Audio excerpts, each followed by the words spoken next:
হুগলি জেলার পোলবা থানার রাজহাট অঞ্চলের গান্ধীগ্রাম, যা এখন ময়ূর গ্রাম নামে পরিচিত। সেখানে একসময় অবাধে বিচরণ করত ময়ূর, কিন্তু এখন খাদ্য সংকট, বাসস্থান সংকট এবং দুষ্কৃতীদের দৌরাত্মে ময়ূরের অস্তিত্ব সংকটে পড়েছে। স্থানীয় কল্লা পরিবার এবং কিছু সহৃদয় ব্যক্তি নিজেদের প্রচেষ্টায় এই পাখিদের বাঁচিয়ে রাখার চেষ্টা করছেন, কিন্তু সরকারি সহায়তার অভাবে ভবিষ্যৎ অনিশ্চিত।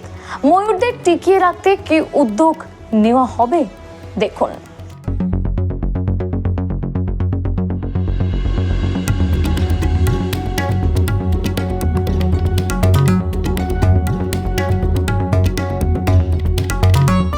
আমরা একেবারে দাঁড়িয়ে আছি গান্ধীগ্রাম, যেটা ময়ূর গ্রাম নামেই খ্যাত হয়ে গেছে।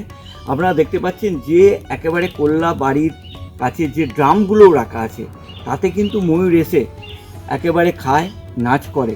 কারণ হচ্ছে পরিবারের একজন হয়ে গিয়ে এই গ্রামের সাথে মিলে মিশে একাকার হয়ে গেছে। ময়ূর একেবারে জাতীয় পাখি, কিন্তু ডাকলেই যে কাছে চলে আসে সেটা কিন্তু এই ময়ূর গ্রাম গান্ধীগ্রামে না এলে কিন্তু বোঝা যায় না। ময়ূর গ্রামের ময়ূর কি হারিয়ে যেতে বসেছে? হুগলি জেলার পোলবা থানা রাজহাট অঞ্চলের গান্ধীগ্রাম এখন ময়ূর গ্রাম নামেই পরিচিতি লাভ করেছে। আগানে বাগানে, বাড়ির ছাদে, রাস্তায়, ঘরের জানালায় গৃহপালিত পশুর মতো এদের অবাধ যাতায়াত। এরা এখন এই গ্রামের কল্লা পরিবার সহ এলাকার মানুষের সদস্য হয়ে উঠেছে। অবাক করার বিষয়, এখানের ময়ূর মুক্ত বনাঞ্চলে ঘুরে বেড়ায়। খাবার দিয়ে ডাকলেই এক একটা দলে দলে এসে হাজির হয় এই কল্লা পরিবারের বাগানে। তবে কোনো বন্দি অবস্থায় ময়ূর থাকে না। কিছু কিছু অসুস্থ ময়ূর এই পরিবারেই আশ্রয় নেয়। সুস্থ হলে আবার তারা বনাঞ্চলে ফিরে যায়। আপনি তো সদস্য এলাকার, তো এখানে একটা ময়ূর পাখি, কি বলবেন? হ্যাঁ, ময়ূরটা একজন আমার দাদা খবর দিল যে ময়ূরটা এরকম অসুস্থ হয়ে গেছে, তো জঙ্গলে পুরে লটকে যাচ্ছিল। তো আমায় খবর দিল যে এখনই মারা যেতে পারে হয়। সে কারণে আমি উপেন্দাকে জানিয়েছিলাম। তো উপেন্দা এসেছিল, এসে ওষুধ টষুধ কিছু খাইয়েছিল। তো উনি ওনার কাছেই নিয়ে যাবে, রেখে সুস্থ করবে। এই জন্য এখানে রাখলে তো অনেক কুকুর টুকুর অনেক ঘোরাফেরা করে, হ্যাঁ, খেয়ে নেবে, নষ্ট হয়ে যাবে। সে কারণে উনি নিয়ে গিয়ে সুস্থ সেবা শুশ্রূষা করবে, তারপরে ছেড়ে দেবে। আপনার নাম? আমার নাম বিকাশ কোলে, মেম্বার অফ করলা। তবে এরা যে খুব একটা ভালো আছে তা নয়। খাবার অভাব, বাসস্থানের অভাব, কারণ একটাই, কীটপতঙ্গ, পোকামাকড় এলাকায় নেই বললেই চলে। এখন সরকারি সাহায্য খুবই দরকার। কোনো ব্যবস্থাই এই জাতীয় পক্ষীকে বাঁচিয়ে রাখার জন্য নেওয়া হয়নি। এই গান্ধী গ্রামের ময়ূরকে বাঁচাতে নিজেদের ট্যাক্সের পয়সা খরচা করে তাদের মুখে অন্ন তুলে দেয়। কিছু সহৃদয় ব্যক্তি গম চাল দিয়ে সাহায্য করলেও মুখে অনেকে আশ্বাস দিয়েও কাজের ক্ষেত্রে তাদের পাওয়া যায় না। ময়ূরের খিদে পেলে তারা কল্লা পরিবারের বাগানে এসে চেঁচামেচি শুরু করে দেয়।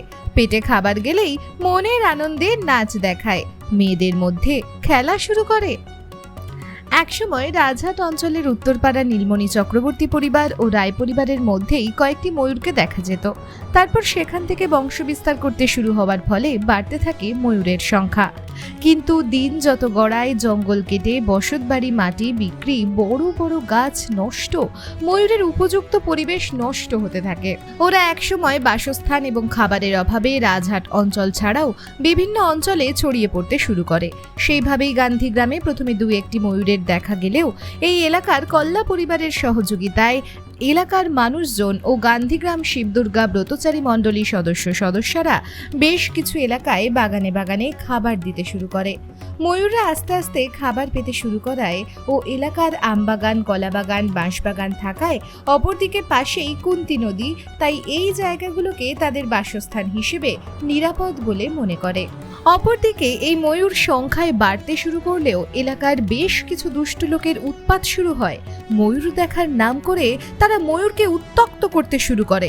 মাঝে মাঝে বেশ কিছু দুষ্কৃতী ময়ূরের ডিম, বাচ্চা চুরি করেও নেয়। তবে স্থানীয় মানুষ ও কল্লা পরিবারের সদস্যরা জানতে পারলে প্রশাসনিক সাহায্য নিয়ে বেশ কিছু পাখিকে উদ্ধার করে আনে। তবে সরকারি উদ্যোগ না এলে জাতীয় পাখি হয়তো আর বাঁচিয়ে রাখা সম্ভব নয়।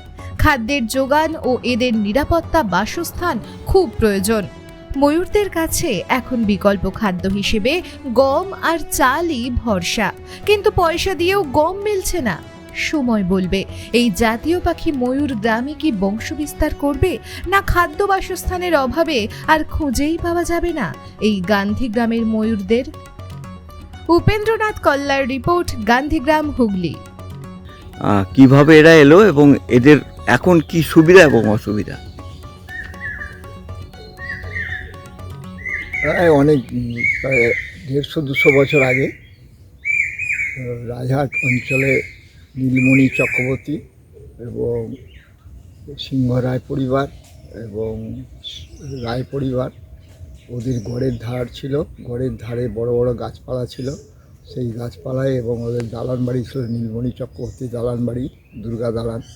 সেইখানে প্রচুর ময়ূর থাকতো এবং ওনার বাড়িতে সবসময় ময়ূর চড়ে বেড়াতো এবং ওখানে ডিম পাড়তো, বাচ্চা হতো।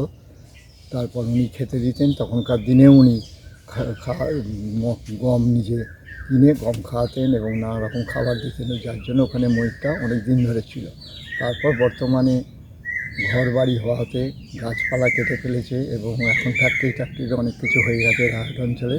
এখন ময়ূর ছিটিয়ে ছাটিয়ে অন্যদিকে চলে আছে, গান্ধীগ্রাম, ভাতুরিয়া, পুরুষোত্তমবাটি, গোলবার সাইডে, ভোগাচি, এইসব সাইডে চলে গেছে। পুরুষোত্তমবাটি, সুগন্ধার অঞ্চলের কিছুটা অংশ, এইভাবে ময়ূর এখন ছড়িয়ে ছিটিয়ে গেছে। কিছুদিন আগে আমাদের এখানে 500-600 ময়ূর ছিল, সেই ময়ূর আলফান ঝড়েতে নষ্ট হয়ে গেছে, মারা গেছে অনেক ময়ূর।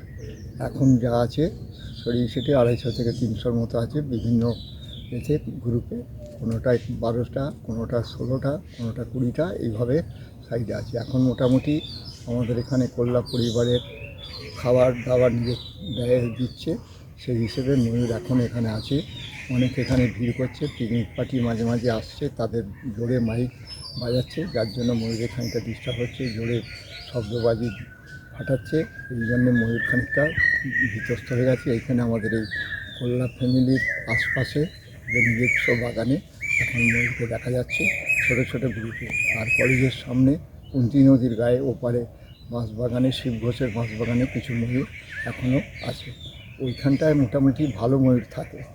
এবার খাবার অভাব খুব, এবং নদীর জল, কুন্তী নদীতে আগে স্রোত বইত, জোয়ার ভাটা খেলতো, সেই কুন্তী নদীর জল দূষিত হয়ে গেছে, পানায় ভর্তি হয়ে গেছে, কাজে কুন্তী নদী সেই জোয়ার ভাটা নেই।